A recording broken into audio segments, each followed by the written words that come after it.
Okay, the page 9, we're middle of the sugya. Had to stop short yesterday, so to finish it off.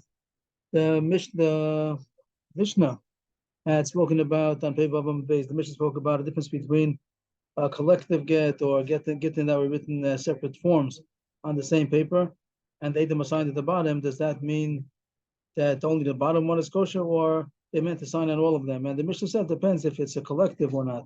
And then we had a machlokes. Rabbi Yochanan Shlakish was considered collective. That Rabbi Yochanan said even if it says Ploni, Ruvain divorced his wife, Shimon divorced his wife, and Shimon divorced his wife, and Levi divorced his wife. So that's considered collective, unless they had a date for each one. The date the Gemara says can't be different dates because then the earlier ones are going to be muktam, and that'll be possible even if the Adam did intend to sign on them also. So it's the same date written over and over again. That divides them into different forms, and the Adam only signed on the last one. And Rish Lakish said that it's not collective. That's only collective if he wrote Reuven, Shimon, and Levi divorced their respective wives. But it has to put them all together. Reuven, Shimon, not Reuven divorced, then Shimon divorced, then Levi divorced. Reuven, Shimon, and Levi divorced their wives. But the Gemara did say also on the first white line that they have to write over again that each one individually, because if not, then it's considered that they were divorced with the same get. This way, it is considered two different Gitin, even though it's in one. It is in one paper, and it is also even in one text. But the fact that you said Reuven divorced his wife, Shimon divorced his wife, Levi divorced his wife, that is considered enough to be separated. So we got up to Tani Kavasa and the fourth wide line. Tani Kavasa de Yochanan, and also Tani Kavasa de Rish Lakish is going to say both. Tani Kavasa de Yochanan, Chamisha Shekasvu B'Socha Get, Ish Ploni Begash Plonis, Ploni Plonis, Ploni Plonis. That's what the Gemara wants. Here's the brisa that it says Reuven divorced his wife Plonis, and it doesn't say all Reuven, Shimon, and Levi like Rish Lakish wants. This brisa says like Rabbi Yochanan, which is a Pashut Shalom Mishnah. It seems that Ploni divorced his wife Plonis, Reuven divorced his Plonis, and Shimon divorced his Plonis, and Levi his. Was Manechel Lekulam, as long as there's one date for all of them, that's considered collective, and they meant to sign on all the divorces. And then, of course, you have to give each woman the get. Each one gets the get, and they become divorced with acceptance. But if it had a man for each one, even though it did say Reuven divorced his wife, Shimon divorced his wife, but since there's a man for each one, then it's only signed on the bottom one. Only the bottom one is kosher. Rabbi Yehuda says that that's what he said till now. That was Rabbi Yochanan, Mamash Bais like Rabbi Yochanan. But one point he says, as far as the Zman, Rabbi Yehuda ben Beseir Omer, Image Rebach Benein Pasal Lamlav Kasha, Shein Zman Mafsikan. He holds that the Zman alone, just to say the date again, is not enough to make it two separate Gittin. It's still considered collective, unless there was a space in between, like a space between a paragraph where we would space it. That's enough. That's what makes it separate, and only signed on the bottom one. But just because you had different Zmanim, it wouldn't divide it. And they meant to sign on all of them. This was a price like a Yochanan, and now if there are 5 people who wanted to divorce their wives, they wrote collectively in the get. And here it gives an example of what's called collective. Anu, Ploni, or Ploni. This is what Rish Lakish wanted, that they have to say Reuven and Shimon, whatever, Levi, Yehuda, they have to say it all together. So then it's considered collective. This Bryce also points out that it has to chazer over, it has to repeat it and say each one individually. Ploni girish plonis, Ploni girish plonis, and zmanecha b'kulan, va'edim melmata kulak sherim. This is the case that it's collective, and they made the men to sign on all of them, and they're all good gittin. Of course, each one has to receive it. But if it will be as man separately for each day, for each one separately, that divides it. This time it holds also Reva. It's man be Reva. It also has to have a space. The same way Rabbi Yehuda ben Beseir said in the first brisa. This Tanakama says that also, it's only divided if it's a separate date, not a different date, a separate date and space. That divides it enough. A space, like we make a paragraph between, we make a space. There's a space between each name that each one is considered a separate one. The last one, then they only sign on the last one. But Meir says even if you don't have a space, but Meir Omar Pisha, and you have a name puzzle, Shazman Mafsikan. This was Machlokas, aside Machlokas. When he says man divides, does man and Rebach, or even man alone also would divide. We finished the 2 brises, and one brise is like a Yochanan, that's collective, even if it said Reuven divorced his wife, and Shimon divorced his wife, and Levi divorced his wife. They're still considered collective as long as there's no Zman or Zman and Rebach in between. And the second verse says that it's only considered collective if he joined them all together. Reuben, Shimon, and Levi, they divorced their wives, Plonis. Resh Lakish, the Mars Kasha, Resh Lakish, my area is Mal Echad B'Echad, Almaz Man Echad, the Kulan Nami Topasabi. This, I think we understand the answer already, but the Mars is asking Resh Lakish. Okay, so I don't know. I'm sorry, I'm not sure what the problem is that it gets on, keeps on getting knocked off. Okay, so here it says that in this price it says you have to have a Zman Echad Kula, then it's good. By according to Shlokish, it says if there's one Zman, it's okay. But it's not the subject now. We'll keep to the date. Zman. So Amar Zman Echad Kula Nami Tofasabi. Shlokish is the opinion that says that even if you have one Zman, it's still considered separate. Since she said Reuven divorced his wife, Shimon divorced, it's two separate already.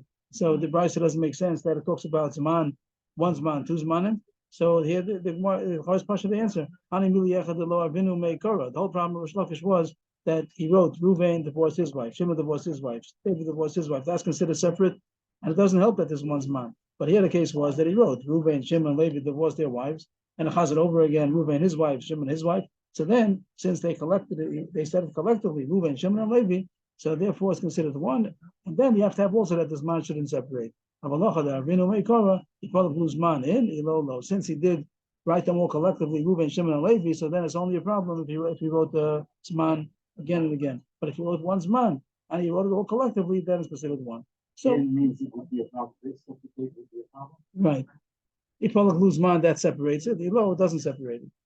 And even though Shlokish would hold that if he wrote Reuven divorced his wife, Shimon divorced his wife, it doesn't make a difference that this one Zman is also considered separate. Here the case was that he wrote it collectively, that's why it's considered one. So you get the general.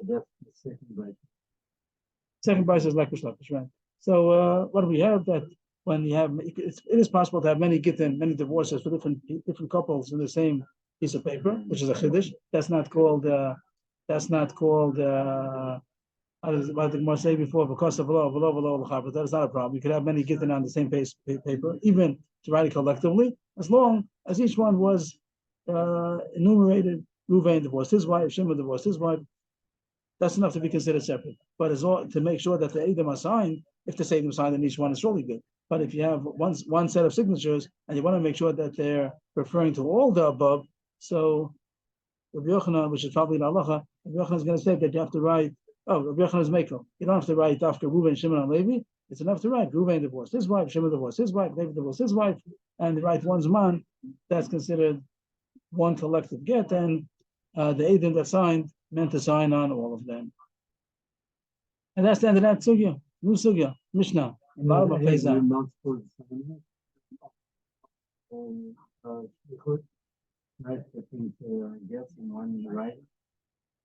That's what we said. That's what we said. That's what. Mishnah. Shnei Gitin Shekosman Zeh B'tzad Zeh. So here we have two Gitin, the whole form, everything, and they were written on the same piece of paper on two different columns. We have two Gitin on the same same piece of paper. One in the right column, one in the left column. That's okay. Even that, you could even have it incorporated into one get. That's what we just did a second ago. But here you have mamish two Gitin, it's written on the same piece of paper. The right column is one get, and the left column is the second get. They're different names. It doesn't have to be the same. Nothing to do with it. Two Gitin on the same page. Now the question is about the Eidim. Now, if you have the Eidim that's signed on the right column, so that's for the right get, and the Eidim signed on the left column, that's for the left get. That's fine. But here you have Shnai, right? That's all fine. But here it was Shnai Eidim Ivrim Bam B'Tachazeh L'Tachazeh, Shnai Eidim Yivanim Bam B'Tachazeh L'Tachazeh. So Rashi has for me it was harder. Rashi was harder for me, so I'd like to say the Rambam's pshat, and I think it's simple.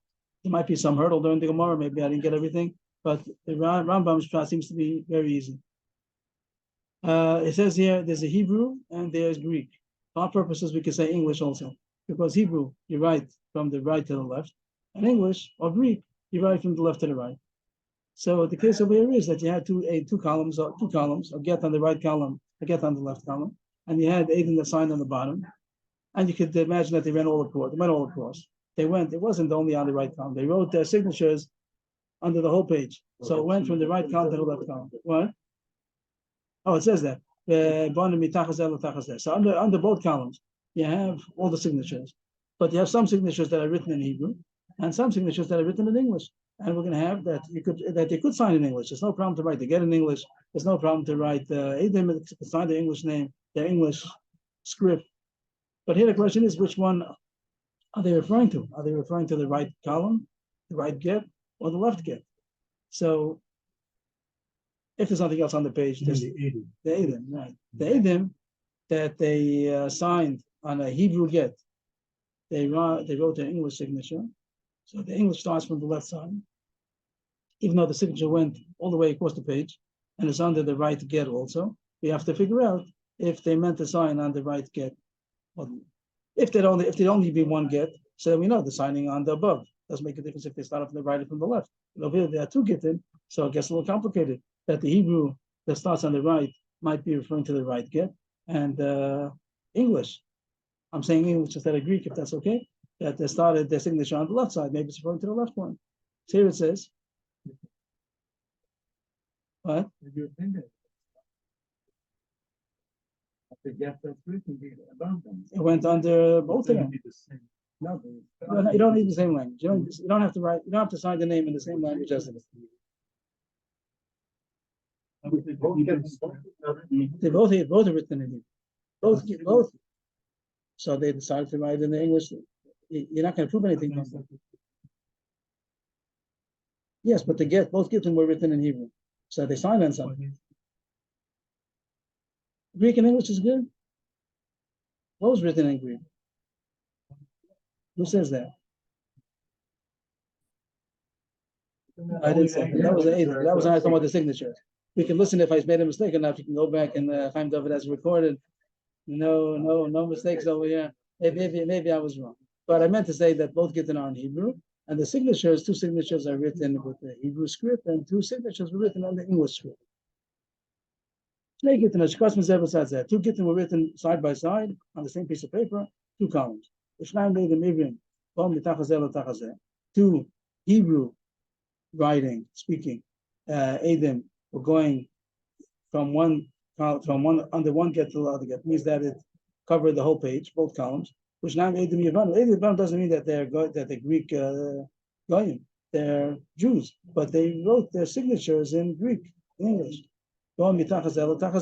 Also, their signatures fill up both columns.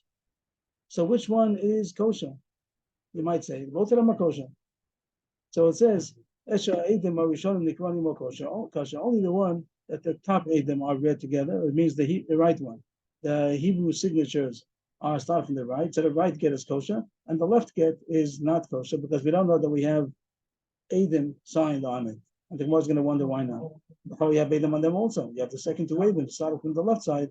Maybe you could say that they're signed on the left get, but that's what it says. That only the one that the Edom are read with it, which means the right one is going to be kosher because the first Edom is signed in Hebrew, so they start from the right side. So the right get is kosher, but the left get is not kosher. I got to put the period. First there's a case, and then the psak is the one that the Edom are read with it, which means the right one, that's the kosher one. New case.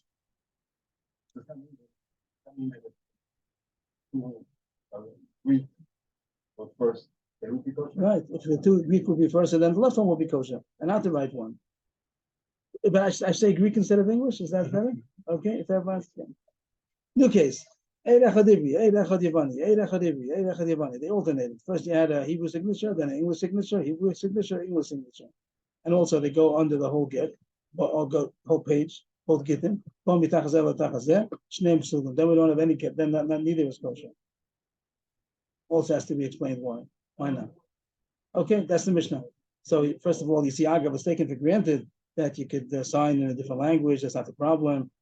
And you could even have alternate Edom. But you could have one Hebrew and one English. But the issue is which get they're referring to. So the Mishnah says that the first two signatures refer to the first two signatures will be accepted if they're the Hebrew, or the first two signatures on the English side, and the left one will be good. More or less, that's what the Mishnah says, and there's a lot to be explained still. The Gemara wants to know, the Gemara's Kasha of this Kasha. First, the Gemara goes on the first signature alone, without the English signatures, just the first signature. What do you have? The first two lines of signatures as two Hebrew Eidim.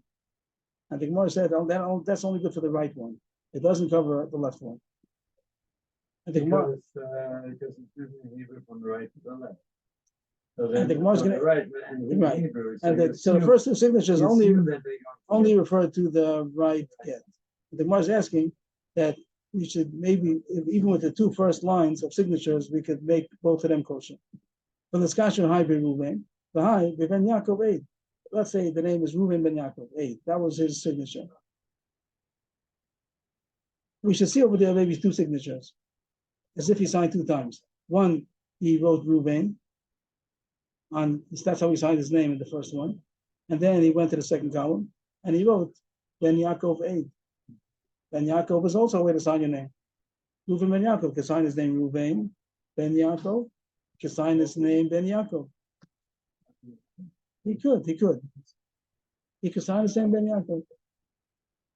We'll see more. The Mishnah later on is going to say these things. But here the Gemara knows it already, so it's asking that forget about the English Eidim. The Hebrew Eidim alone, we should see a signature on each get, two separate signatures, because Reuven is going on the right one, and Ben Yaakov is going on the left one. Ben Yaakov Eid is going on the second one. And that, of course, the second signature also is also Hebrew. Shimon, Ben, well, no, not Ben Yaakov, not the brothers, but the first two signatures in Hebrew alone should be able to make both Gitin kosher, because he has over there two signatures. Each one, when we look at it, we should see two signatures. He wrote Reuven and he wrote Ben Yaakov Eid. Datanan, Ben Ishponi Eid kosher. That it is kosher enough just to write Ben.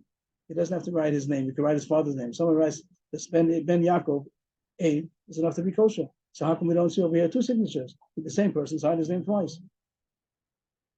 Or even if we don't know it's the same person, we think that it's two people. We see Reuven and we see Ben Yaakov Eid. So we have two signatures. So why don't you say that both Gitin are kosher?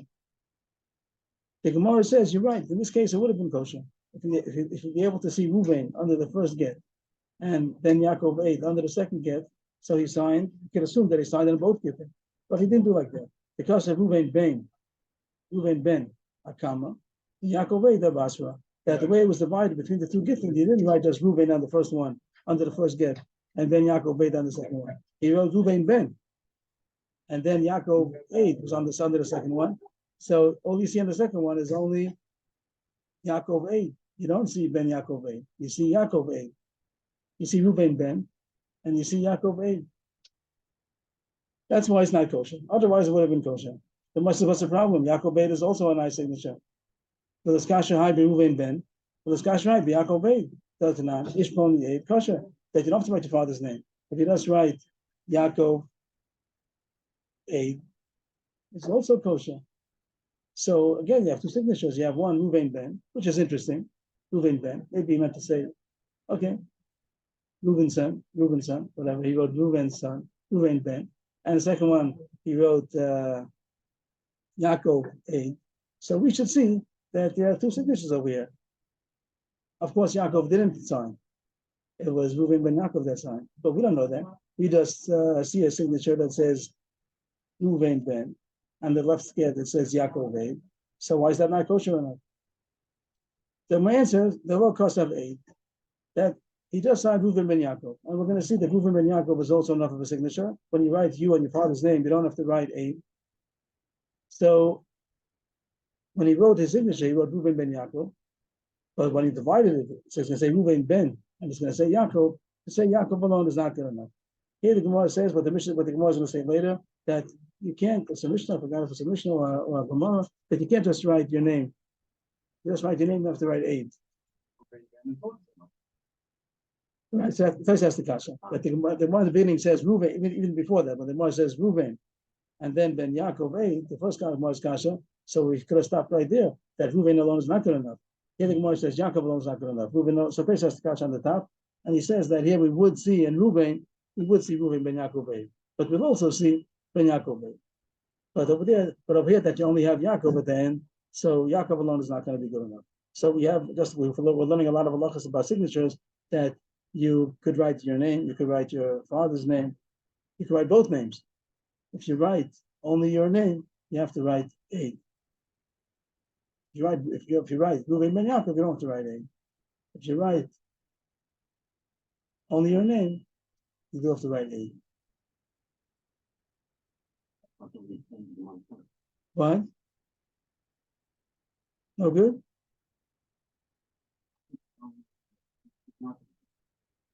Yes. So it means when we see the signature of Yaakov, we can't say that Yaakov signed over here because it just says Yaakov alone. Reuven ben, that's his kasha. And that's his answer. You do see Reuven ben Yaakov.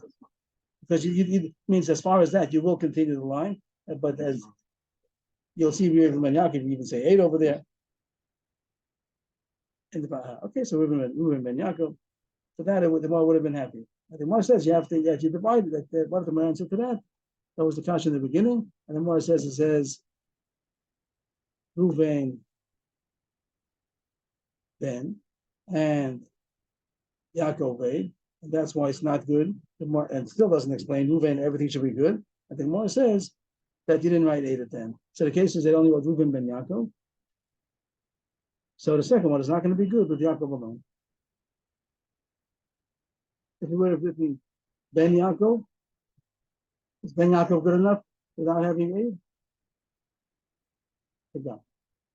But once we took out 8, again, you will do Ben Yaakov. And the second one is not good because Yaakov alone is not good. Iboy Sema, Lolam the Kasave. We could say that he did write Reuven ben Yaakov, and the second one should be kosher with Yaakov alone. The answer is, if Yadir Abba Chasim with the love Yaakov, we know this is not Yaakov. Means we're right now Reuven is signing. The question is when this get comes in front of us, will we say that it's kosher or not?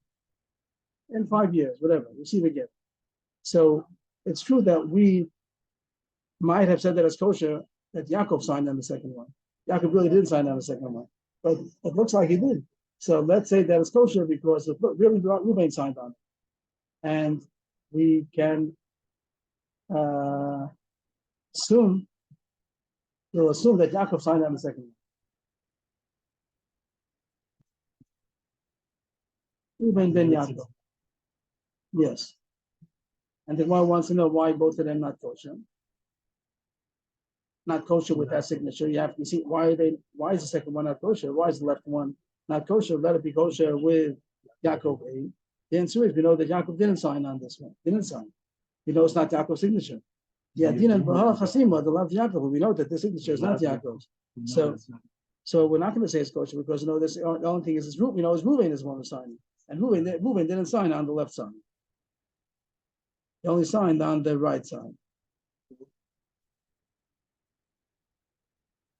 Well, you could say that also. It means we know that it's not Yaakov, so we're not going to be machshir with Yaakov. We're not going to machshir it on the Yaakov alone. The only thing you can do is say Reuven. Reuven ben Yaakov is signed on the. You look at the beginning of the signature, so then you only see it on the right. Yeah. The only reason we're trying to say it's on the left get is we see another signature. You see Yaakov A on the second signature. So that would be good. But we happen to know that Yaakov didn't sign on the get. So we can't say that it's kosher with the Yaakov A. The left one. Right, the left one. The Dilma Bishmada Chasim. Maybe Reuven signed himself by writing his father's name. Maybe Reuven didn't write Ben Yaakov A. He just wrote Yaakov A. And he really means me. And he took the privilege of writing his father's name for his own name, which it seems that you're allowed to do that.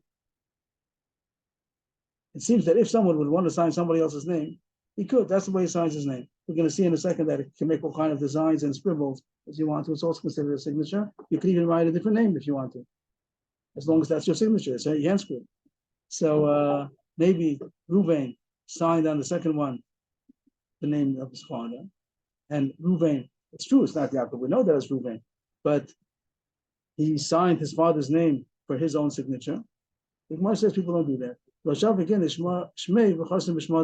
don't do that. They don't maybe you may, but people don't do it. Since they don't do it, so it's not Reuven signing. So Reuven only signed the whole name, Reuven ben Yaakov Eid. So that's going on the right get to say that it was signed. Another signature, if he signed two times, he wrote Reuven ben, and then he wrote Yaakov Eid, and he meant to mean his father's name for his own signature. He doesn't do that. But Dilma Simona Shabbi, maybe it's only a simon, not that he meant to write his father's name, and he's the son of his father, and that's how I sign my name with my father's name. He used it as a simon. It means the same way you can make any kind of a design. So he used the design of a yud, the design of an ayin, the design of a kuf. You can do whatever you want. So it's a little bit, the more asking, you don't, he didn't use his father's name. He used this scribble for his signature. As we find it, you're allowed to use a scribble. The Rav Zia Kavra, the Panina Harusa, the Pista Sama, the Shaya Ayin, Rabba Ravuna Tsari Machusa. All kinds of examples of people signing their names with different designs. Rav would make a picture of a fish. The Panina would make a palm tree. The Christa would use the letter Sama. The Bashai would use the letter Ayin. Rabba Barakuna would make a sail, a ship sail, the design of a sail. So you're allowed to make any kind of a design. So maybe he used the design of the name Yaakov for his own signature, not for his, not that he's signing his name with his father's name. He used it as a simon. Yeah. He was his name? No, he did. He wrote his name on a different get. On the second get, he decided to write his logo. On the right get, he wrote Reuven. Then on the left get, he wrote his logo, which is Yaakov. Which happens to be his father's name, but not because his father's name. He's not doing his father's name. He's doing it as a logo. The answer is, people don't have the chutzpah to use their father's name as a logo. It means if he wants to find a design, he'll find a different design. He's not going to use a design which happens to be his father's name. So far, all this discussion was, even before you get to the English script, just from the Hebrew script alone, why don't you say that he signed two times? And the answer is he didn't sign two times. Maybe because it doesn't say aid, maybe even if it does say aid. Not as much going on to the rest of the English signatures. The first, the right get should be kosher with the Hebrew script, and the left get, written in Hebrew, should be kosher with the second two signatures, which are written from the left to the right. Right. So it's true that the first two signatures only refer to the right get, but the second two, number 3 and number 4, are referring to the left get because they started on the left. Gitin, I mean, you might think it's a problem to have that the get was written in Hebrew and the signatures are in English. No, get shekas v'ivris, v'edav yivanis, so yivanis v'edav v'ivris kosher. That even if the get, the text was written in Hebrew and the Edom signed in English, or the opposite, the get is written in English and the Edom are signed in Hebrew, that's okay. So what's the problem? The get was written in Hebrew and the Edom signed on the left, signed their English script and they're referring to the left get. So both of them should be kosher. So you might say that they're not right under the get because there are two signatures that are interrupting. Maybe since it's separated, the signature 3 and 4 is separated from the left get 2 lines because you have get signature 1 and 2 is interrupting. That's not a problem. But even though it is a problem to have a space, you have a space of 2 lines between the document and the Edom, it is a problem. But here it says it's only a problem if it's empty, it's blank. But whatever you filled it up with, it makes it kosher as long as there's no empty space. You could even fill it up with personal signatures, relatives, or I think even a scribble. Let's make some kind of a scribble in order to fill up the space. Also good. It doesn't have to be the Edom mamish on there. So here it's filled in. What's what it's filled in with? It's filled. We'll see later on. Well, eventually, I hope we'll see how come. Where's this get? Where does it say that if you have 2 lines in between, it's not good? So it's only not good if it's blank, but if it's not blank, it's kosher. So the kasha remains. What's the problem on the left get? You do have signatures 3 and 4 that start from the left side, and they should be referring to the left get. Yeah, the Gemara is suggesting maybe you'll say an answer, not a good answer. You might suggest that since it's two lines away, so it's no good. No, it's not a problem because it's filled in, no matter what it's filled in with. The answer is, I realize I can make it bigger the whole time.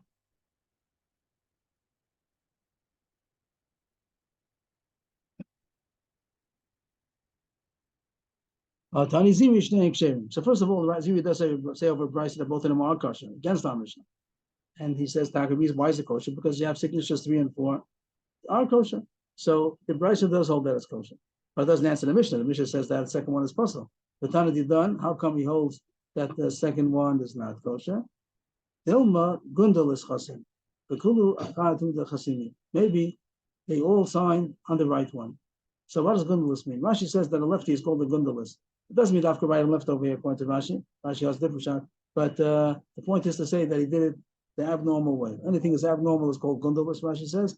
And even though they wrote, I'm not sure if I have a simple shot. That's why I thought it might be a hurdle over here. The Gemara is saying that you don't see that they wrote on the left get. It's true that the English signature starts from the left to the right, but maybe they signed on the right get. The same way that I would just say my own. The signatures 1 and 2, they also went across the whole page, even though they started in Hebrew. They went across the whole page. So if the English signatures also go across the whole page, but they have to start on the left. That's how you write English. So you don't see that they signed off on the left again. It's true, English starts on the left. But what do you want them to do? The Hebrew signature went all across the page, so why shouldn't the English signature go all across the page? Happens to start from the left to the right. I don't understand why it's called Gindel.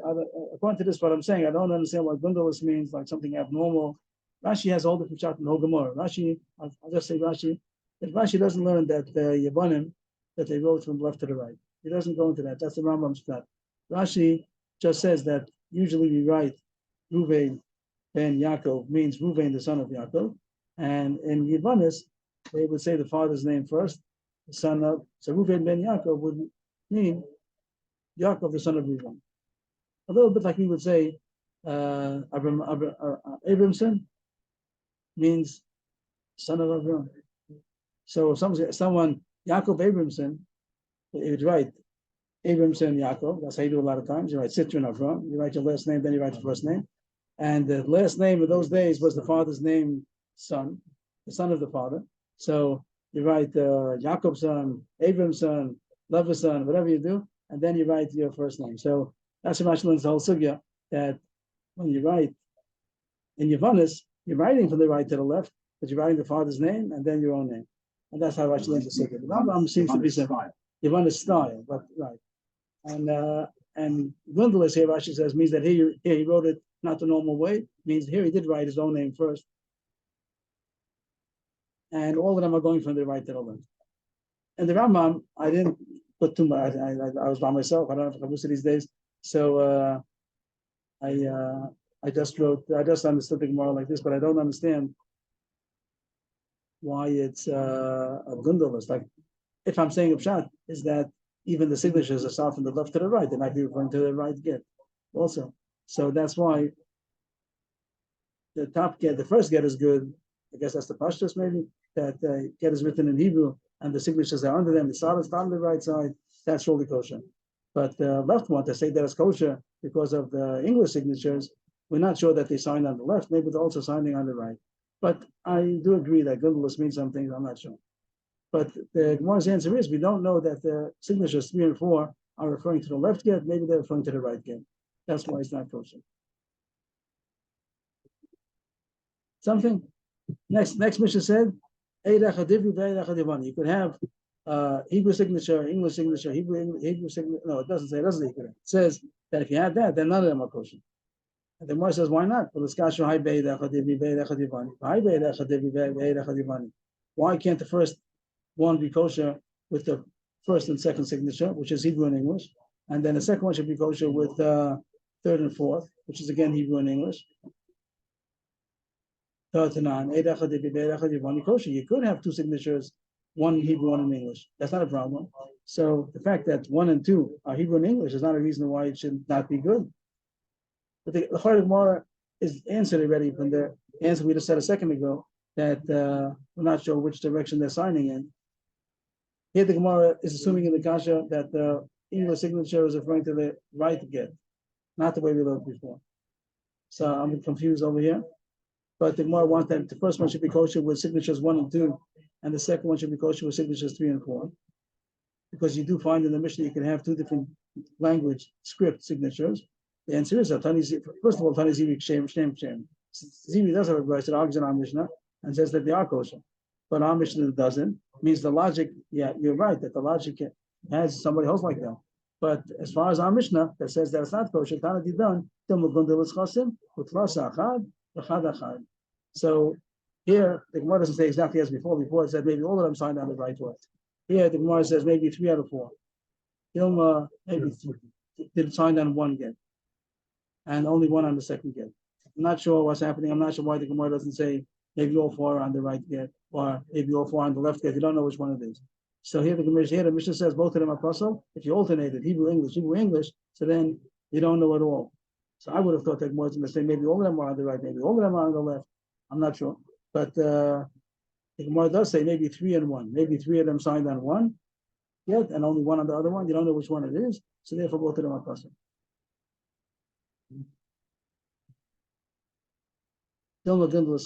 Plus achad, 3 on plus achad. On one. 3 on 1. The word is chad, not echad. Chad in Aramaic. And 1 on 1. And chad, 3 on 1 and 1 on 1. So I didn't do justice. I got a general idea, but I didn't do justice to the Gemara. How come the Gemara has these cheshbonos? I don't get the cheshbonos exactly. The main points we do know that we'll also see in the Mishnah now that you could have different languages. You could write get in English. You could write a signature in English. You could write a get in one language. This Mishnah does help us. But I think Gemara even says there's a big side in our Mishnah that everything's kosher, and the left signature, the English signatures are going on the left, and the Hebrew signatures are going on the right. There is such a brisa. But there is a chashash that our Mishnah says that may be gundalus. Whatever that means, I'm not sure.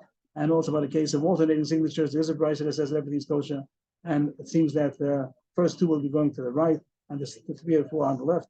Also, I don't know why. Why do you assume that the first 2 are on the right and the second 2? Because the first signature, if it goes across the whole page, I don't understand anything. That's how you sign. You have to sign. You're signing across the whole page. That's how big your signature takes up. So I don't see anything from the direction of the signature. What should he do? He should write English from the left. What should he do? That's how you write it. So I don't see anything. If I look at the get, I wouldn't see any reason why the signature is going on from the beginning of the. Just because you write English from the left to the right, is that a proof that he signed on the left get? Maybe he signed on the right get. That's he has to sign his name. It takes up so much space. So I do have problems in the Gemara, but just to superficially get through the first time reading. No Mishnah.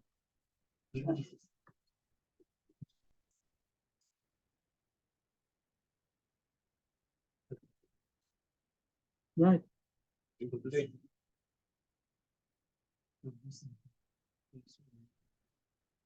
Why do you say that? It could be that since it doesn't show where they're signed on, so right away we say that it's not good. Signatures, I'm not sure if the case is, you're right, it could be the case over here is that we're just looking at it.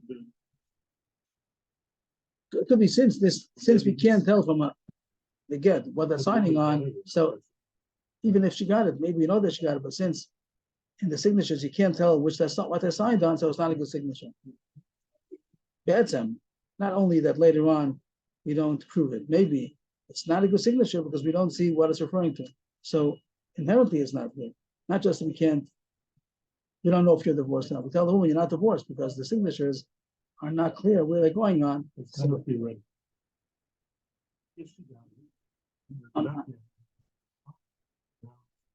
So I'm trying to say that even that case might not be good. Even though the Rav gave it, the Rav saw it happen, and he looks at it, he says, this is not a kosher get. It's not kosher.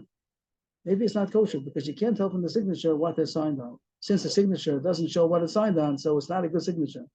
Not only that it lacks proof of the divorce, maybe it doesn't take effect of the divorce because you don't see. It's not what you're saying. That really she's divorced, but we just can't prove it.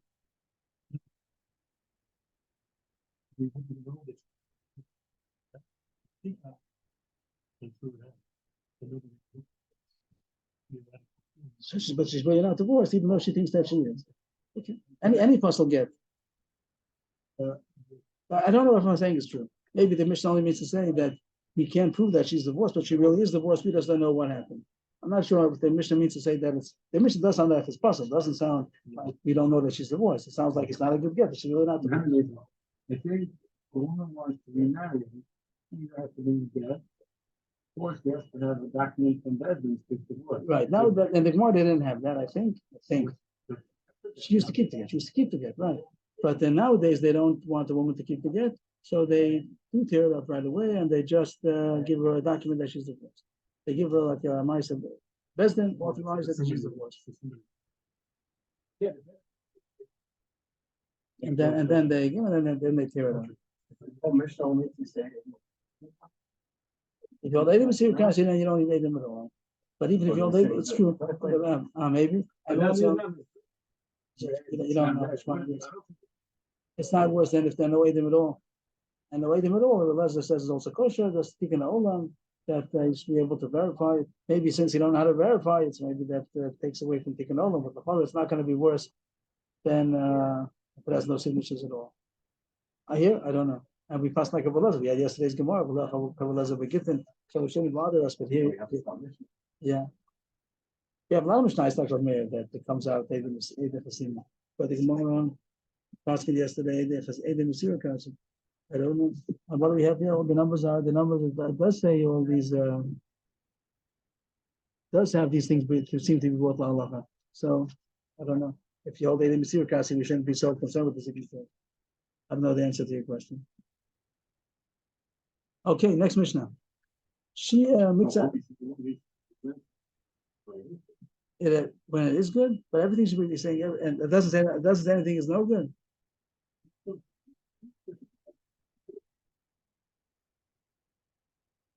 It doesn't mean that. And maybe, and we could say even if it would be if the truth is that according to Belazar is kosher, the Mishnah, the whole sugya might mean if it'll be a good proof to who's divorced, not if it's divorced or not, but is it a good proof? I don't know. Next Mishnah, Shia Mitzah Saget, because of Daf Hasheni. So Daf Hasheni means the second page, but Rashi says that it doesn't mean two pages of paper. It was one page, and the word Daf here means column. Right, he left part of the get. Means he did one get that he did in two columns. He made one get in two columns. Till now we had two get in two columns. Now we have one get in two columns. Can you write one get in two columns? Here Rashi, let's point out. Rashi says what? Yes, Rashi column. I think that's what Rashi says. So it's one piece of paper that has get written in two columns. Daf, the word daf. Yeah. The second column. He left part of it. He didn't finish the text. He started writing the text, but then he didn't finish it. He wrote it on the second column. And the Eidim are under the second column. Kosher, it's also a good get. Even though he wrote a get in two columns, and the Eidim under the second column, it's kosher. What if the Eidim sign on top of the page? It would mean top of this is one column even. The rest of the Mishnah here doesn't talk about two columns, but they signed the name on top of the text. Or Menatzad, they signed the name on the side of the text. Or Mayachrav, to get Pashat, or by get Pashat, they signed on the bottom and the back side of the get. A get Makoshi after you're supposed to sign in the back, but a get Pashat, a regular get, you're supposed to sign in the front. So all these cases are possible. On top, on the side, or on the back, as well possible. It's only kosher on the bottom. That's where it's supposed to be signed. Next case. Here you did have two Gitin on the same page, but they're written, call it back to back, or top to top. Means you started from the middle of the page and you wrote a get, and then you turn the page upside down and you wrote another get. So you look at the get, you have two Gitin upside, two different directions. One's going from the middle down, the other one's going from the middle up, and the Eidim are signed in the middle. So it's signed on the top of each get. If you have the Eidim signed in the middle of these two Gitin, so they're signed on the top of each get. So Shnei Psula, because we said you can't have a signature on top of the get, you have to have the signature on the bottom of the get. How about Sofer Shel Zeh, but it's not Sofer Shel Zeh? That the two bottom, same case, but the opposite. That you wrote a get from the top of the page till the middle, that was the end of the get. Then you turn the page upside down, and you wrote another get from the top of the page on the same side, and both of them meet in meet in the middle, and the Eidim are signed in the middle. So here they are on the bottom of one of the Gitin. By Eidim Emsa, Esha'idim Nikrinimo kosher means, of course, they're going to be on the same direction as one of the Gitin, and the other get is going to be the legs. The bottom of the signature is going to be towards the bottom of the get. That's no good. So the one that the Eidim are signed in the same direction, that's going to be kosher. How about Rosho Shalzeh B'tzat Sofu Shalzeh? That you wrote again, two Gitin on the same page, one on top of the other, in the same direction. So the top of one is touching is near the bottom of the top one. And it's good. Same direction, same direction, one, another one, and they were signed in the middle. They only signed on the top one, they're not signed in the bottom. The ones that the Edom are read at the end of its get, that's the kosher one, not the one that's on the for the bottom one, it's going to be signed on top, that's not kosher. But for the top one, it's signed on the bottom, under the top get, that's kosher. Now back to the Mishnah we reported on Amar Aleph, which we hear some Mishnah right here. If the text was written in Hebrew and the Edom signed in English, or the text was written in English and the Edom signed in Hebrew, or one of the Edom signed in Hebrew, one of them signed in English, all these cases are kosher. You can put the word kosher over here, or you can continue and say, I'll say it soon. Because of sofa veit kosher, we had many times already this. Because of sofa veit kosher, that if the sofa, now the question what it means, because of sofa, we have machlokas, which we're going to have soon, or it's going to say at least one opinion, that the way it sounds in the Mishnah here is that the sofa wrote the get, and 1/8 sign. That's good enough because the writing, the hand script of the sofa that he wrote the get is considered a signature. The Gemara is going to say it could be he has to sign, but the word say because of sofa veit kosher, that if the sofa wrote the get and 1/8 signed on, it's kosher because you have 2 eidim, because the sofa is also his writing of the get is also considered a signature. Now it talks about also what we had at Amar Aleph. How do you sign your name? Ishploni 8 kosher. If he writes his name, Ruben 8 kosher. That's a good way to write signature. You write your name and then you write 8. Ruben 8. Or you could write Ben Ishploni 8 kosher. You could write not your own name, just write your father's name. Ben Yaakov 8. That's also kosher. Or you could write Ishploni Ben Ishploni. Below kosher 8 is also kosher. You write Ruben Ben Yaakov without writing 8, that's also kosher. The Mishnah is very mashma that Ruvain alone is not good, Ben Yaakov alone is also not good, it's mashma. It's only kosher if you have Ruvain Ben Yaakov. Otherwise you have to write 8. Anybody know why? I don't know why. I'm not sure why. How come if you have to write 8, you have to write 8. If not, not. Here it says if you write you and your father's name, you don't have to write 8. I don't get it. I'm not sure.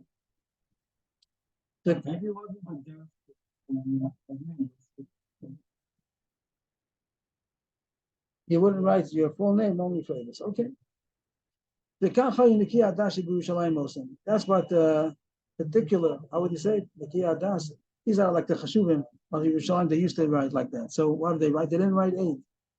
So Rashi learns they didn't write 8 because they used to write as short as possible. So when they would write their father's name, they wouldn't write 8. Ink is expensive. Okay. Things change now? Does Rashi say anything? Nogin shel Shonan Kitzora Lahayu Chosmen Aid Alaploni. Rashi says Lashonan Kitzora that they talk concisely. They don't say an extra word. That's Rashi. Teshus, which is not printed on this page, Teshus is printed at the bottom of the next page, and the page Ches says that also I saw the Rambam that they have the Gersa, these words, this line of the Kachay Nikia Dash Vishlayim Muslim, they didn't have it till the end of the Mishnah. So according to that, we skipped this line. Now it says Kasaf Chanichasa, but Chanichasa Kasha, if he didn't write his name, he just wrote, some say a family name, some say a nickname. So that's Kasha. Chanichasa is referring to the husband and the wife. Until now, it's strange that it comes in over here because we're talking about the Edom. And now it throws in something about the names of the husband and wife. So it says here that it's good enough to write the nickname or the family name. You don't have to write their own personal proper name. And some have to guess it now. Maybe say at the end of the Mishnah that the Nikia Das would write their family name or nickname. Depends where you go with this. This is Nikia Das. You did have a case where you have to write the whole Shum Chanicha Disla that is mashma that you have to write the other names also. Here's mashma that the nickname or the family name is good enough by itself. You don't have to write their whole name. No, Chanichasa. By the Chanichasa, for sure it's talking about the woman. And it is strange that it comes in about the man and woman here. It's not the subject. It should have been back over there by Shmo, Shem Yirah, Shem Yirah. But here's talking about the Eidim. But this line is talking about the man and woman because it says Chani Chasa. That's the woman, it's not an Eid. So I don't know. But the Maisa, that's the pshat. That it comes in over here about the man and woman, that you don't have to write their name, they can write their family name. Some explain that it means a nickname. Okay, so what do they have? So we had the first part of the Mishnah, you can write a get in 2 columns. That was the first line of the Mishnah, that if you wrote the get in 2 columns, and the Eidim signed only on the second column, it's kosher. The Gemara says maybe not. The Leichus Dom Mahani Trey Giti Evu, the Isrami Leis Man, the Kama, the Eidim the Basra, the Gaziev is Man the Basra, the Eidim the Kama. So maybe he did a forgery over here, that he had the Eidim on a get. Maybe now we see a get that came in 2 columns. Maybe originally it was 2 Gitin, and the second one on the second column was written higher than the first column. 2 separate Gitin. One was written and the other one was written higher. And he took the liberty of cutting the bottom of the first and the top of the second in order to get a new get. That Rashi says, for example, maybe there was some condition in the first get. And what? The bottom of the right one. So, and it came out so perfect that he was able to cut off the bottom, and it continues with the next column of the second get, and he cuts the top of the second. Rashi says that the words man, he says man and Eidim. Man means the first part of the get, which has the time in it and everything else, and the Eidim means the bottom part of the get, and has the Eidim also. And he took the liberty, he or she, whatever, you look at get like this, why is it a good get? Someone looks fishy. It's possible that, if you see one get, so you see it was written, everything's no monkey business. But if you see that it's in 2 columns, and they them on the second column, maybe this wasn't original. Maybe they cut off the bottom of the right and the top of the left, and they made a new get. That there's a space under the first column. So you see that nothing was written there. If it's not cut off right under the writing, maybe they cut it off, and there was more writing under the first column. But if there's space, there's an empty space, that means that was the end. Nothing else is written over there. The Dilm was man the Basra Megas Gaze. Okay, so you answered the first half, but maybe the second column, the continuation, what you call the second column, maybe it was a different get. And you're right that there was a continuation. The first get was not cut on the bottom, but the second half might have been cut on the top, and still it's not the original get.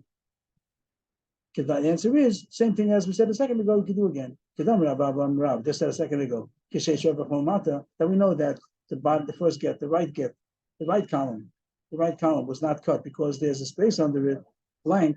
So we'll say the same thing on the top of the second. That there's space on top of the left column. So we see that it was not cut off from a previous get. So you see that this is the get. It's original 2-column get. That's why it's kosher. The most does a kosher. The Dilma and Luche Imlech with Kosav. So Rashi says that there's a problem here. Rashi says that maybe Itaka, you see that he wrote the first column and you see that he stopped. But maybe when he stopped, he decided not to divorce her, and that invalidates the writing that he did till now. Is Rashi? He changed his mind. He didn't want to give a get, which is a chiddush. The next point changes his mind, it becomes possible. Rashi is not happy with that. Rashi says, you're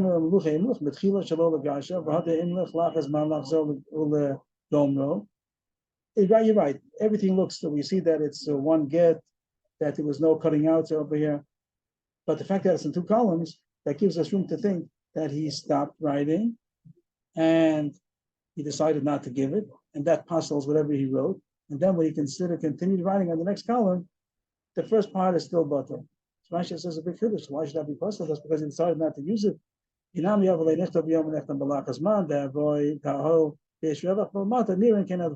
fact that he didn't write it straight. When you see a regular get, there's no reason to be choshesh that he wrote it, that he stopped, then he continued.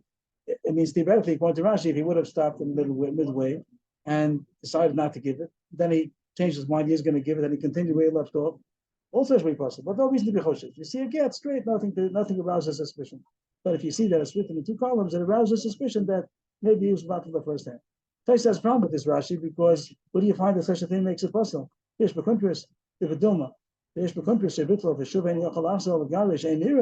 if Nachman says Chosem Megarish, but even if a person decided not to lose Mevatel get, he's allowed to use it again. Rabbi Ezra Hanavi. Anybody heard of Rabbi Ezra Hanavi? Rabbi Ezra Hanavi. Looks like it. Rabbi Ezra Hanavi. I don't know what the story is behind his name. That depends. If he finished the get, then he can't be Mevatel. Here, he didn't finish the get, he could be Mevatel. Okay, other pshatim that Tosfos talks about, but just to keep the Gemara simple, Rashi says that it's possible to be Mevatel the get, and that's the chashash. If it's written in 2 columns, maybe he had to change his mind, and that is Mevatel the first half of the get. So the Gemara says, because of Ariat Milmala, Umuteres Milmala, Ariat Muteres. It's the middle of a sentence. He wrote about the bottom of the first column ends off Hareyat, and the top of the second column it continues Muteres L'Chaladam. So Rashi says the person doesn't stop right there. He didn't stop over there. So we're not choshesh. The Dilmas Ramile, Rashi learns the most conscious, maybe yes. Maybe he wrote Hareyat. He got Ta'at, he got cold feet, whatever. Hareyat. He didn't want to do. So I don't actually doesn't say it. I just made it a little dramatic. But maybe he did. Maybe he did change his mind after the word Hareyat. No, you're not choshesh that's where he changed his mind. So what did the Gemara say?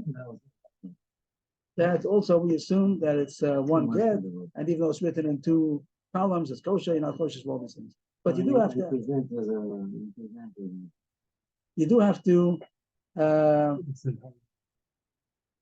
It says Hareyat, and then Muteres is not choshesh that he changed his mind in between.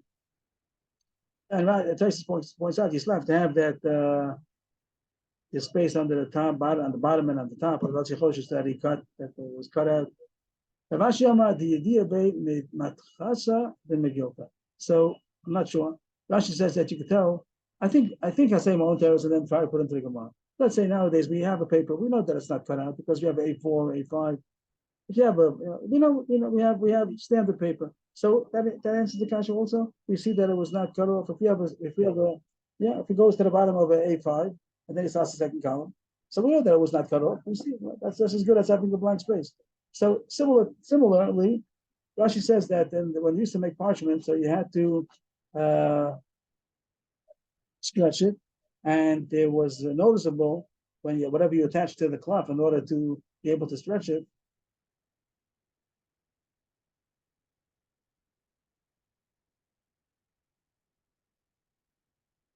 That you could tell around the whole get that it was stretched. Whatever that is, you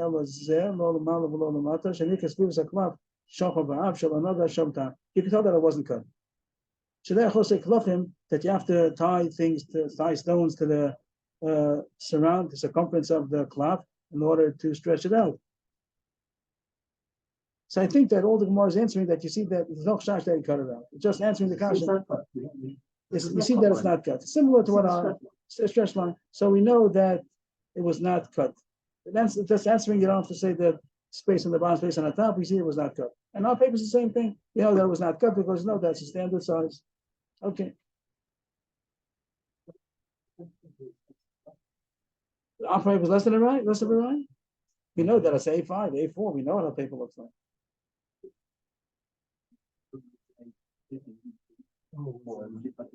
Okay, if the Shasha.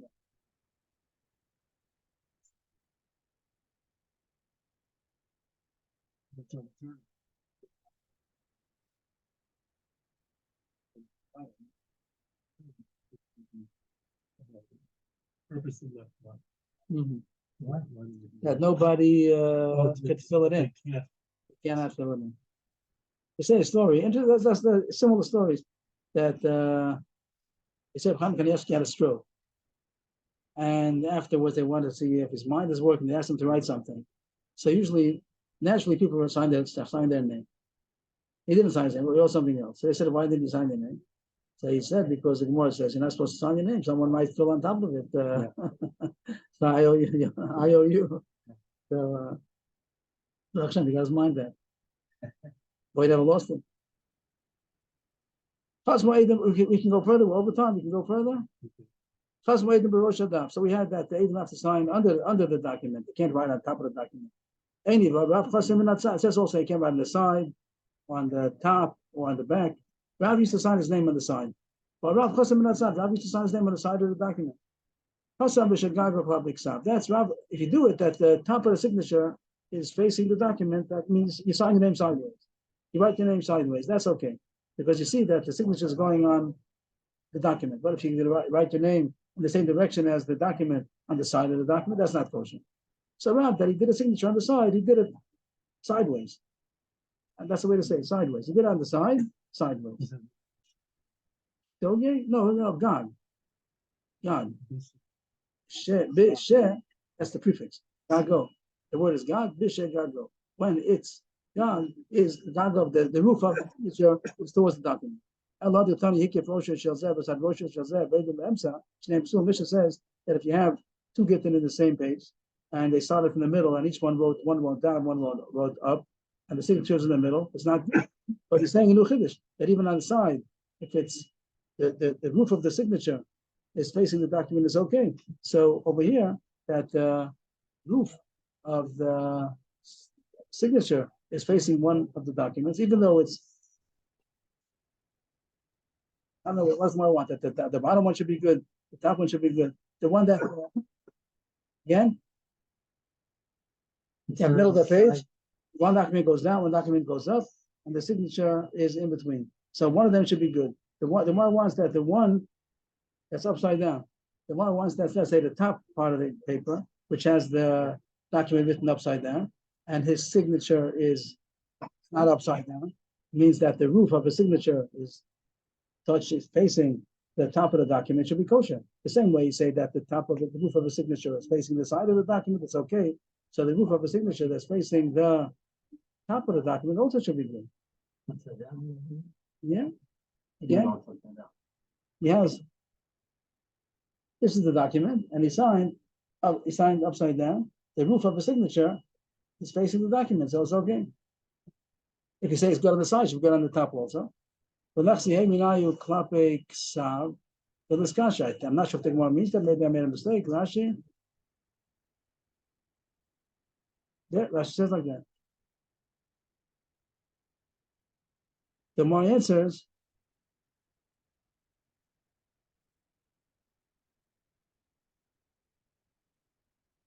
The case of the Mishnah that says that the Eidim signed in between the two Gitin is not good, it's only because they signed like a ma'abar, like a briach, like a rod. Means that they signed the sideways. How would I do that?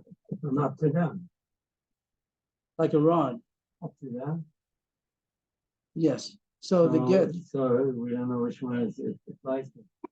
It applies to neither of them, right? It applies to neither of them because even though they signed on the top of one, but the gag, the roof of their signature is not facing either one. Right. What? Just the end at the beginning. The Mishnah says opposite way, that if the both Gitin are written towards the middle, means not that the two heads are touching each other, but top of one is touching the bottom. Means both of them written in the same direction. So then it said that they them in the middle, so they're good for the top get. You had the top, you had two Gitin, one on top of the other, on the same page, and the Git and the Eidim signatures are in between. So it says the top get is good because the Eidim are below it. But he said now that the cases that wrote like a rod, they wrote it sideways. If they wrote it sideways, then it's not good in this case either. Same way, it's not good when it's head to head. It's not good when it's foot to head either. Well, it's not nothing's liquid anymore. If it's like a rod sideways, then la body high liquid, la body high liquid. It's not written with either one. The answer is you're right. Take everything down. We're wrong. And the kasha, back to the kasha, that it says that you're not supposed to sign on the side. You try to get out of it by saying that Rav the sign on the side. You try to get out of it by saying that as long as the roof of the signatures, that's wrong. Take it back. He correct. What did Rav do? Rav only used to sign on the side, but it was not an important document. Rashi was this mean? Rashi says Psak Bezdin, something like that. They Asmana to Bezdin. He didn't do it out of the document, which is you have to sign like Alva, Mecher, or Get.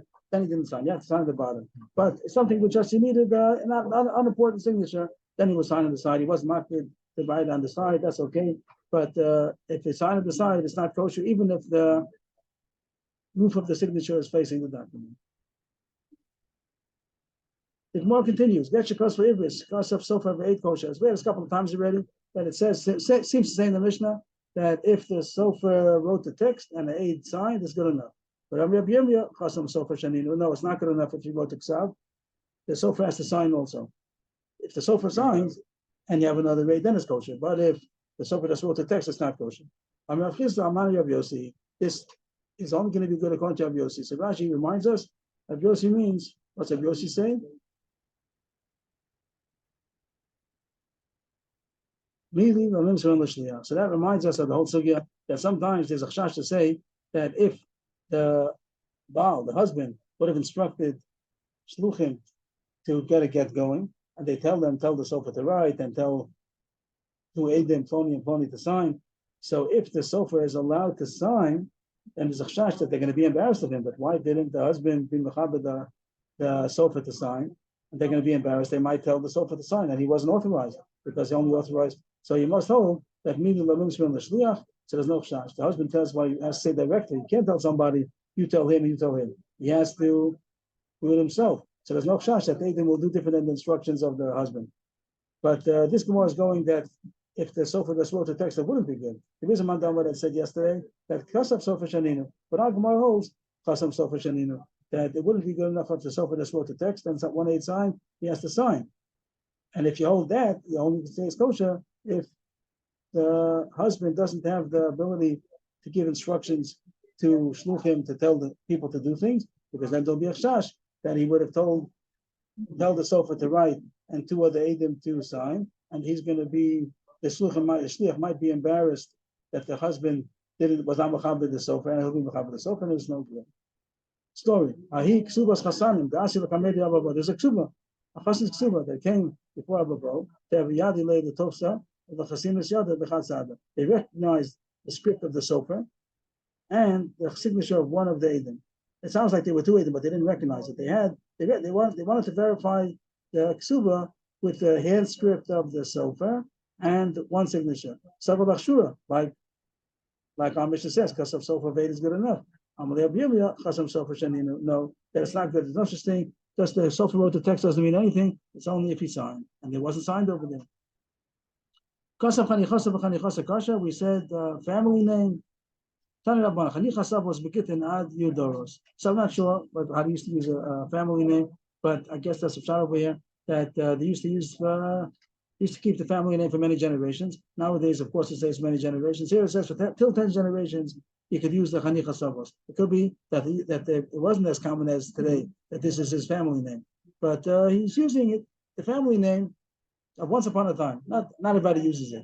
So till 10 generations, it's still considered the family name. Even though people stop using it, it's still good. Rabbi Shimon only for 3 generations. Then you're not miyachas anymore to that family. You can say your father's name, but you can't say so many generations back. It says in Rab Chanina said 3 generations. Who does he hold like? Because Tanakama says till 10 generations, even 10 generations is good. So he holds 3 generations. And now we have some Aganata. What is the source from the pasuk? Before we get to Aganata, this is going to be the springboard to Aganata. It says Kisol banim uvnei banim v'no shantem. That's in Parshas Vaschana. We read it on Tisha B'av that when you give birth to children and grandchildren and you'll become old. So the Rashi is going to say that once there are 3 generations, then it's considered old. Then it's considered outdated already. So I think it's a drash, of course, and means you can't use the old family name that's not used anymore. And now the Gemara goes in, once we mention this pasuk, the rest of the Gemara now is a Gadata that comes in because of this. All in parentheses. The Eretz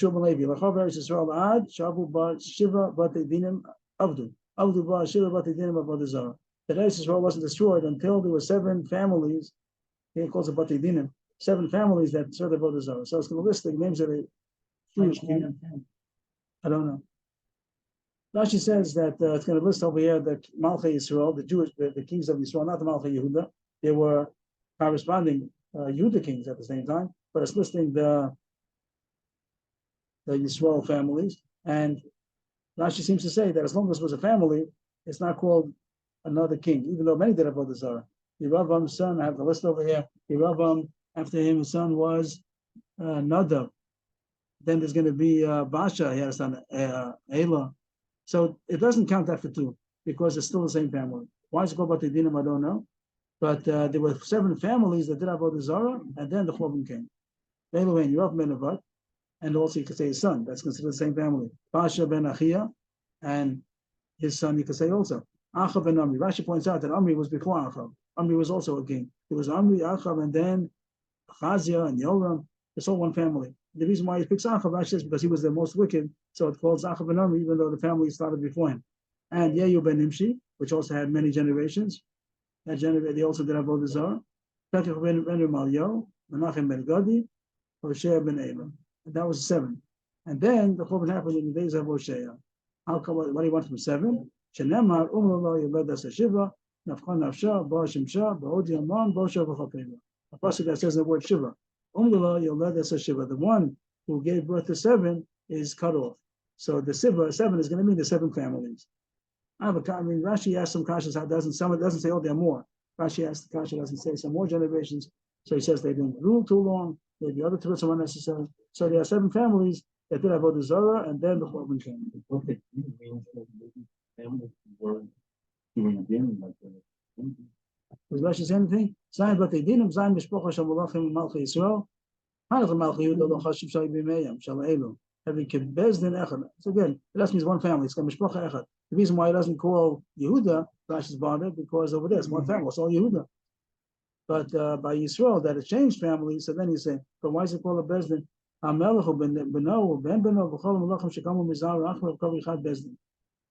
Okay, so Rashi doesn't explain. Okay, but that's not the point so much. Like it's not relative to the. Why should it call them like that? Rashi has a kasha to some of them are not listed. Shalom ben Yaveh, Shachayel, Tachashev, Shalom, Shana Shlema, Ken Zimri, and Omri is the father of Achav, and even though it started before Achav, it calls Achav because he was more of a Russia. That's it.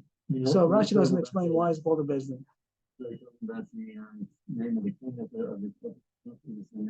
the It came in Agadah when you left, so it does change subjects. So we talked about now pasuk of Kisol Banim, and that's what the Gemara brings now. Amar Avami Mikra Kisol Banim Moving Banim. So this is very strange. We just talked about 7. I mean, before the Gemara said 3 generations, it said the pasuk Banim Moving Banim. Now it says 7. It brings the same pasuk over here. So that's difficult. So there's a side here. So Tosfos also has it. The bottom Tosfos. Mikra Kisol Dor Banim Tredor Bnei Tredor Banim Tredor Harei Zion. Tosfos makes a cheshbon on the drash level to get 7 out of the 3. Banim Bnei Banim would be 3 generations, but Kisolid is a generation. Banim is another 2. Bnei is another 2. Banim is another 2. That's a drash to say that there are 7. Nu Agarata. Amalei of Kana Ravasi Lerav. Talmidim of Rav. That's Rav. Ksibei Boshe ben Ela. Vayasa Rav ben Hashem. Rak Lo Kamal Yisrael. It says by Hoshea, which was the last king, that the Churban happened during his days. It says that he did evil in the eyes of Hashem, but not as bad as the other kings. But the Churban happened in his days. That's very difficult. He wasn't as bad as everybody else. How come the Churban happened in his days? Uchsiv, Allah, Shalmaneser. Shalmaneser came against Hoshea ben Ela because he wasn't the worst. Adarabah. Amalahu. So Rav said, the fact that he wasn't the worst made it the worst. Osan Pradesir, so should be Rav Ma'al Drachim, Kadesh Lo Yali Yisrael Regel, Hoshea Bitlan. That Yerav Menavat had made guards on the roads to stop everybody from doing all the regel. So that was a terrible thing. People weren't able to be all the regel. But they weren't able to be all the regel. So it was the king's fault. But then Hoshea came and he stopped them. Bitlan, he stopped the guards. And now people were allowed to go to be all the regel. It's been many hundreds of years already. But now they were allowed to be all the regel. So they still didn't. After became the all Yisrael the regel. So I'm Kadosh Baruch Hu, Osim Shanim Shal all Yisrael the regel, Yelchu B'Shevi. So the fact that now they were permitted, it was legal to go to be all the regel, and they did it. So now it was Am Yisrael's fault. So now it was the king's fault, and now it became Am Yisrael's fault. It's just fascinating because there were so many generations not going to be all the regel. You'd say like the father didn't do it, the grandfather, the elders they didn't do it, but now it was expected that as soon as they should be able to, they should come. And the fact that they didn't come now became a taina. It was off the government's fault, and now it was Am Yisrael's fault. That's why Dafka. In fact, he was better. That's why the churban happened during his days. Amar Chisda, Amar Marukva. What? No, it doesn't say it is. He did a good thing. He did a good. But now it became Am Yisrael's fault. Amar Rav Chisda, Amar Marukva. Amar Lam Rav Chisda, Amar Rav Yemir. Darash Mehemah. Ma'idach Siv. Yishkar Hashem al Rav Yeha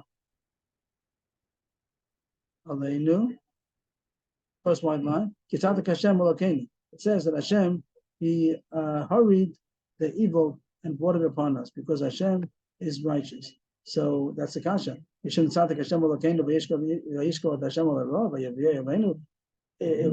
would have rachamim, we'd say Kitzatak Hashem. But the fact that Hashem did it faster, is that a reason that we say it's Kitzatak Hashem? Ella tzedakah means like it's considered a chesed. It's considered a chesed that Hashem hurried the churban. Ella tzedakah asakadosh baruch hu Yisrael. Yes, it was a chesed that Hashem hurried the churban. Sheigla galus sitkiyahu v'adayin galus yichanya kayemes. That Hashem wanted that the older people from the galus yichanya who were exiled 11 years earlier should still be around. But when the Am Yisrael is going to come now to Bavel, so they should come to the established chachamim that have been there for 11 years already. If they're going to come later, so then they would have died out, and they wouldn't have been able to lead the people. Because the roots were still there. How do you know that Galus Yichani were good with Tzadikim to be the chachamim? Because it says over there, first shot is that he exiled, that Nebuchadnezzar exiled 1,000 people together with Yechanya.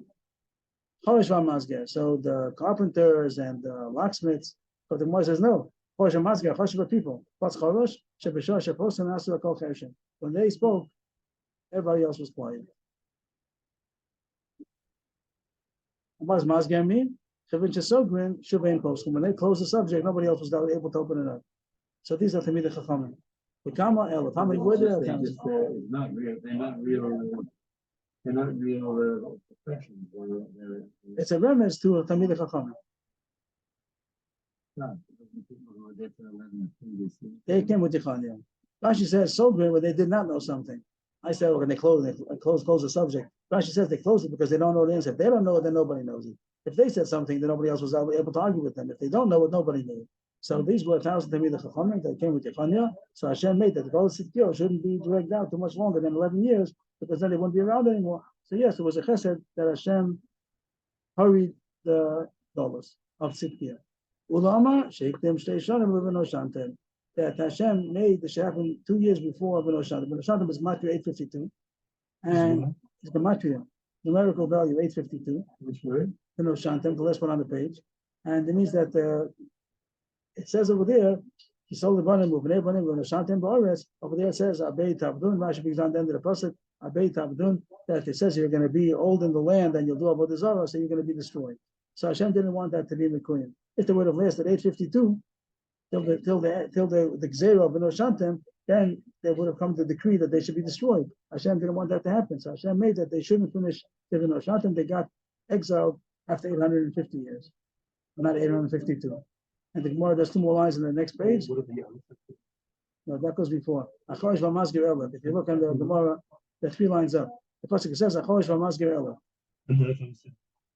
The Kama, how many were there? Ela. And the end of that. And then Ula says another terrace why it was a chesed that Hashem hurried the Galus, that Hashem didn't want it to be 852. He wanted it to be only less than Beno Shantem. So he exiled them after 850. That's why they were not destroyed. If they would have been 852, then they would have been destroyed after that. So they speeded the Galus. He speeded it up in order that it should not be the 852, it should only be 850.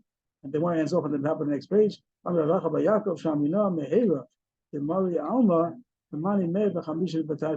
You see that Hashem's word Mehera, what does it say in the pasuk? Rashi, Abei Tabdun Maher. It says in the pasuk that you're going to be destroyed Maher, and that would have been 800. That's in the Brashana already. So that would have been 852. So Hashem says that you're going to get hurriedly out of the land. That's called hurriedly. 852 years. So in the eyes of Hashem, that's called hurried. Yashikol Chacham, sorry for the overtime. If there's man- Then,